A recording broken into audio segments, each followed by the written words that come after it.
बिस्मिल्लाहिर्रहमानिर्रहीम। अस्सलाम वालेकुम। पाकिस्तान का 5वां सूबा बनने जा रहा। जनरल बाजवा का पाक फौज को तैयार रहने का हुक्म। पाक फौज ने दुनिया का खतरनाक तरीन मिसाइल सिस्टम बना लिया। तफसीलात में जाने से पहले मेरी आपसे गुजारिश है कि मेरा चैनल सब्सक्राइब कर लें और साथ मौजूद घंटी का बटन भी दबा दें ताकि मेरी नई और ताज़ा बताज़ा वीडियोस आप तक बआसानी पहुंच सकें। नाजरीन, पाकिस्तान ने ऐलान कर दिया है कि गिलगित बल्तिस्तान को पाकिस्तान के 5वें सूबे का दर्जा दिया जाएगा और गिलगित बल्तिस्तान को भी वो तमाम सूबाई इख्तियारात दे दिए जाएंगे जो दूसरे सूबों को हासिल हैं। और पाकिस्तान के इस ऐलान के बाद भारत में सफ़े मातम बिछ चुकी है। भारतीय मीडिया को मुकम्मल आज़ादी दे दी गई है कि इस मामले पर पाकिस्तान के खिलाफ जितना जहर उगल सकते हो उगलो। चुनांचे भारतीय मीडिया पर गिलगित बल्तिस्तान को पाकिस्तान से आज़ाद कराने का शोर मचा हुआ है और उनका कहना है कि अगर पाकिस्तान ने गिलगित बल्तिस्तान में फौज बढ़ाई तो भारत इसका करारा जवाब देगा।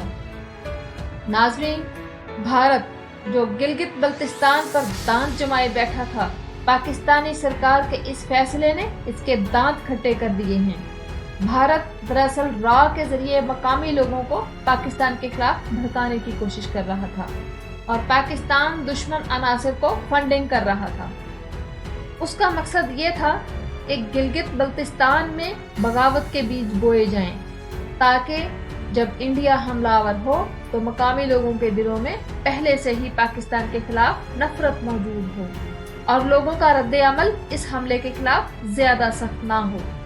चुनांचे गिलगित बल्तिस्तान को पाकिस्तान का 5वां सूबा बनाने के फैसले ने भारत के मंसूबों पर पानी फेर दिया।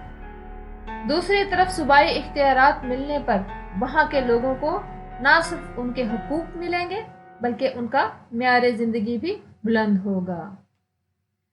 नाजरीन, अब चलते हैं लद्दाख की जानिब। बज़ाहिर तो ये लड़ाई इंडिया और चीन के बीच नजर आती है, मगर हालात और वाक़यात का बगौर मुशाहदा किया जाए तो ये बात खुलकर सामने आ जाती है कि असल लड़ाई पाकिस्तान और इंडिया के बीच में है। चीन तो पाकिस्तान की हिफाजत के लिए इंडिया के सामने दीवार बन के खड़ा है। इंडिया का इरादा गिलगित बल्तिस्तान पर हमले का था, मगर इससे पहले कि इंडिया पाकिस्तान पर हमला करता, चीन ने पाकिस्तान के साथ अपनी दोस्ती का हक अदा करते हुए लद्दाख पर हमला करके एक बड़े इलाके पर कब्जा जमा लिया। चीन अब तक 38,000 मुरब्बा किलोमीटर पर काबिज हो चुका है और मजीद पेशकदमी जारी है। साथियों, खास खबर यह है कि अगले माह से लद्दाख का दर्जा हरारत गिरना शुरू हो जाएगा और नवंबर के आखिर तक -30 से 40 तक गिर जाएगा। चीनी फौज इस किस्म के दर्जा हरारत में भी अपनी सरगर्मियां जारी रखने की सलाहियत रखती है, मगर भारतीय फौज के पास इस किस्म की कोई सलाहियत मौजूद ही नहीं है। चुनांचे इससे पहले इंडिया ने पाकिस्तान के साथ यकीनी तौर पर कोई ना कोई शरारत करनी है ताकि मोदी हुकूमत के खिलाफ उठने वाले सवालों को दबाया जा सके और अपोजिशन को चुप कराया जा सके। तो जनाब जनरल कमर जावेद बाजवा ने मतवक्को सूरत हाल के पेश नजर गुजरावाला कोर का दौरा किया और जंगी तैयारियों का जायजा लिया और पाक फौज को तैयार रहने का हुक्म दिया। साथियों, पाकिस्तान की ज़हीन फौज ने दिफाई मैदान में अहम कामयाबी हासिल कर ली है और ICBM टेक्नोलॉजी हासिल कर ली है और तैमूर नामी बैलिस्टिक मिसाइल पाकिस्तान के दिफाई सिस्टम में शामिल हो चुका है। ICBM का मतलब है इंटरकॉन्टिनेंटल बैलिस्टिक मिसाइल। ये वो मिसाइल होता है जिसकी रेंज 5500 यानी 5500 किलोमीटर से भी ज्यादा हो और इस मिसाइल को बनाने के लिए MIRV टेक्नोलॉजी का मौजूद होना भी नागुज़ीर है और जिसे बनाने के लिए इंतहाई मुशक्कत करनी पड़ती है।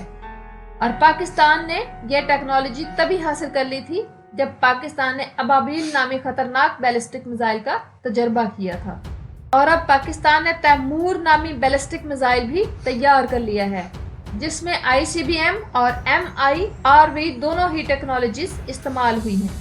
اور دلچسپ خبر یہ ہے کہ اب امریکہ کا شہر نیو یارک بھی تیمور کے نشانے پر ہے۔ اس میزائل کی خصوصیات یہ ہے کہ یہ ایک وقت میں کئی وار ہیڈز لے جانے کی صلاحیت رکھتا ہے اور اپنا نشانہ نہایت درستگی کے ساتھ لیتا ہے، اور یہ میزائل راڈار سسٹم پر بھی نظر نہیں آتا۔ چنانچہ پاکستان کے اس ایک میزائل نے بھارت، امریکہ وغیرہ کے تمام میزائل سسٹمز کو ناکارہ بنا دیا ہے، اور مستقبل میں پاکستان اس میزائل کی مدد سے اپنے دشمن کو نیست و نابود کر سکتا ہے۔ اب تک کے لیے اتنا ہی، اگلی ویڈیوز کے ساتھ جلد ہی آپ کی خدمت میں حاضر ہوں گی، تب تک کے لیے اللہ حافظ۔